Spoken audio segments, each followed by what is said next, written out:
बहुत समय पहले की बात है। एक समृद्ध राज्य में राजा विक्रम का शासन था। वह बहुत शक्तिशाली था, लेकिन उसके पास धन का असीमित लोभ था।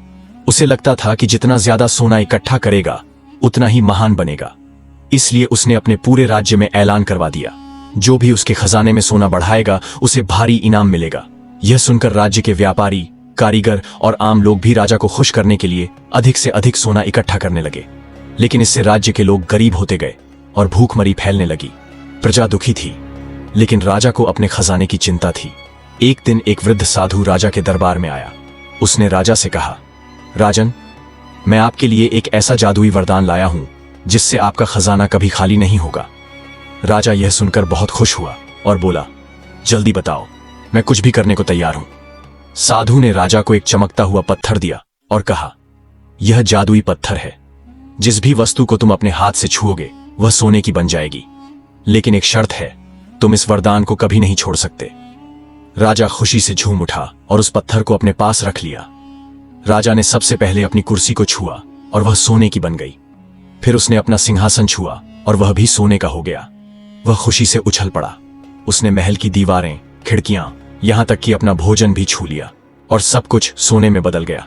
राजा बहुत प्रसन्न था, लेकिन जब उसने खाने की कोशिश की तो उसे एहसास हुआ कि रोटी और फल भी सोने के हो चुके थे। अब वह कुछ भी खा नहीं सकता था।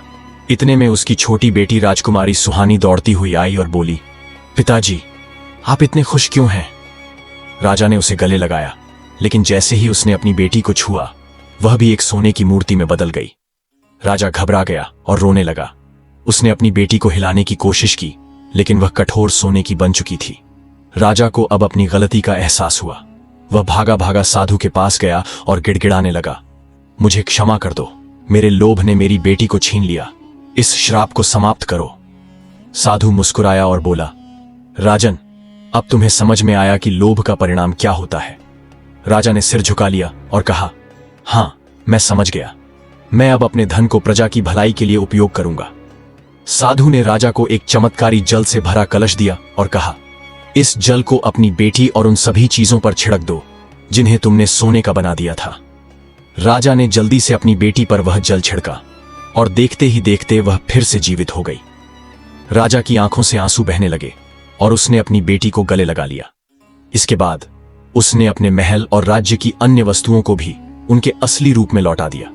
इसके बाद राजा ने अपने खजाने का अधिकांश हिस्सा गरीबों में बांट दिया और एक न्यायप्रिय राजा बन गया।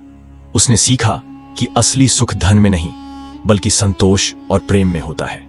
शिक्षा, अत्यधिक लालच मनुष्य को बर्बाद कर सकता है। सच्चा सुख पैसे या सोने से नहीं, बल्कि प्रेम, दया और संतोष से मिलता है।